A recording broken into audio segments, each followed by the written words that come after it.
que les taoïstes disent que, avant toute chose, existait un être primordial, un être.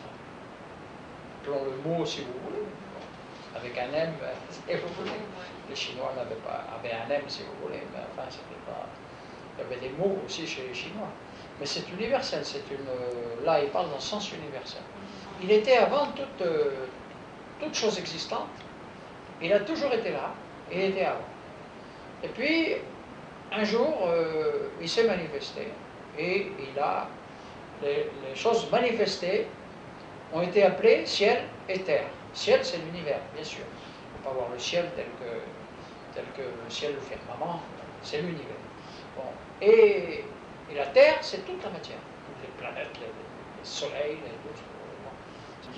ce que Mo Tzu appelle Dieu, lui, c'est un être, mais un être avant toute chose. C'est-à-dire, c'est l'être spirituel, non pas en tant qu'être humain tel que nos religions occidentales prévoient. Par exemple, quand nos religions parlent de l'éternel, on imagine quelque chose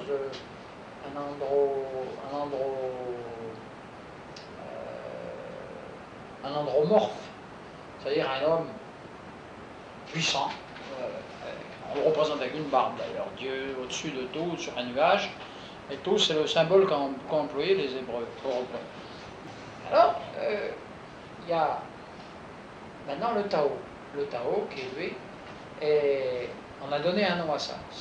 C'est le non manifesté, manifesté. Alors le Tao, on pourrait l'attribuer à Dieu si on veut. Mais les Chinois n'ont pas voulu donner aux êtres supérieurs, et là non plus, à cet être supérieur, c'est-à-dire à quelque chose de qui n'est pas un être, moi j'emploie le mot être, je ne voudrais pas, à ce principe non manifesté, ils n'ont pas donné de nom. Mais pour se retrouver, il a dit le principe manifesté, même le principe non manifesté, c'est le Tao. C'est-à-dire le principe non manifesté qui se manifeste, c'est le Tao. Mais le Tao est inexprimable, c'est-à-dire qu'on a employé ce mot qui est aussi la voie, le chemin, tout, parce que c'est le même caractère chinois, hein, et c'est le même caractère sanskrit qui donne cette voie, ce chemin, ce fil directeur qu'il faut prendre pour accomplir sa voie de principe. Alors il y a les principes. Bon, ces principes sont divisés alors par des polarités qui sont le yin et le yang. Yin-yang, nous on appelle ça positif ou négatif, hein, c'est-à-dire négatif, positif. Principe femelle, principe mâle. La nuit, le jour, la lune, le soleil, et tout ça. Bon, et ça c'est la manifestation. Alors le Tao, c'est pas Dieu. C'est quelque chose d'impersonnel. Bon. Mo Tzu a voulu, dans son enseignement, qu'on parle d'un être spirituel supérieur, qui considère un peu comme le Christ, comme Dieu lui-même, si vous voulez, mais manifesté à travers des êtres, mais des êtres divins. Et alors, cet être divin, c'est l'amour qui embrasse tout. C'est l'amour universel. Et alors, le Mo Tzu, lui, s'est chargé d'enseigner à son époque. Mais avant lui, il y en a eu d'autres. Et puis, après son époque, c'est d'autres. C'est l'amour qui embrasse tout, mais cet amour qui embrasse tout, ça ne veut pas dire que c'est la grosse bise, le gros bisou et je t'aime et tu m'aimes, et c'est pas ça.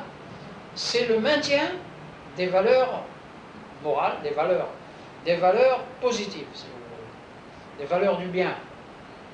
Parce qu'on dit, un homme, il est bon. Il va peut-être être bon pour certains, mais pas pour d'autres. Ah, il est gentil celui-là, il est gentil, ça ne veut pas dire qu'il est bon. On va prendre un défenseur par exemple, vous citez encore cet exemple de la guerre, quand il y avait deux peuples qui se battaient comme les Allemands contre nous, et nous contre les Allemands, on allait faire des prières, on priait le même Dieu contre l'autre, en disant, Dieu, tu vas bénir nos instruments de guerre là, contre les Allemands. Et les Allemands bénissaient nos instruments de guerre contre les Français, ou contre les Alliés, si vous voulez. Bon. C'était le même Dieu qui priait, parce que c'était les mêmes religions. On trouve ça ridicule. Bon, pourquoi? Parce que pour eux, le bien, c'était Dieu. Pour nous, c'était Dieu aussi, le bien, c'était Dieu. À condition qu'ils nous défendent contre l'autre. Mais c'est pas ça la véritable valeur. La véritable valeur, c'est conserver ces valeurs-là, mais voir chez l'autre aussi, si on ne lui fait pas trop de tort non plus. Il m'attaque, je me défends. J'oppose à son mal le bien. Je n'oppose pas un autre mal, j'oppose le bien.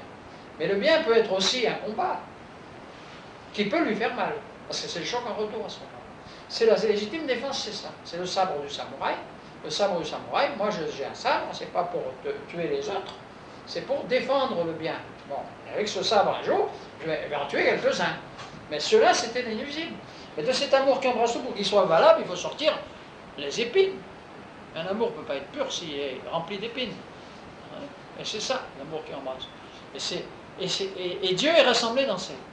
Et c'est aussi le Tao. Le Tao rassemblé dans tous les actes de la vie. Et Dieu rassemblé dans nos sentiments, dans nos actes, dans nos pensées. Chez les uns et chez les autres. Dans toutes les religions. Ils doivent retrouver tous ces mêmes sentiments, ces mêmes choses. Et donc c'est toujours des assujettis à la même chose. Qui sont donc là, chacun de leur côté, pour enseigner l'amour qui embrasse tout. Et l'amour qui embrasse tout peut devenir général, peut embrasser tout vraiment, à condition qu'on sorte toutes ces épines. Et ces épines, elles doivent sortir d'elles-mêmes. Peut-être pas en faisant de la morale, mais par des actes, par la conscience humaine, la conscience gène de l'homme. C'est ce que les taoïstes ont fait depuis tout le temps, les confucianistes aussi ont toujours, en Chine, essayé au moins de... Ils n'ont pas toujours réussi parce que les hommes n'écoutaient pas, mais ils auraient pu réussir. Ils ont réussi à certaines époques, il y a eu des siècles de paix, il y a eu des siècles où le peuple n'avait plus faim, où les gens étaient bien, étaient heureux et tout. Ça ne durait pas longtemps parce que tout ça était faussé de nouveau. Et c'est ce qui se passe encore dans notre civilisation où tout devrait aller bien, parce qu'on se disait, tiens, on va vers le meilleur. C'est pas vrai, regardez le monde, regardez partout, que ce soit en Asie, que ce soit en Europe, que ce soit au Moyen-Orient, en Afrique, en Amérique, vous voyez que partout, ce mal se manifeste. Il se manifeste partout. Et ce mal, il faut le vaincre. Mais pas le vaincre toujours avec les armes qu'on croit. Il faut le vaincre peut-être aussi par la raison, c'est pas toujours valable non plus.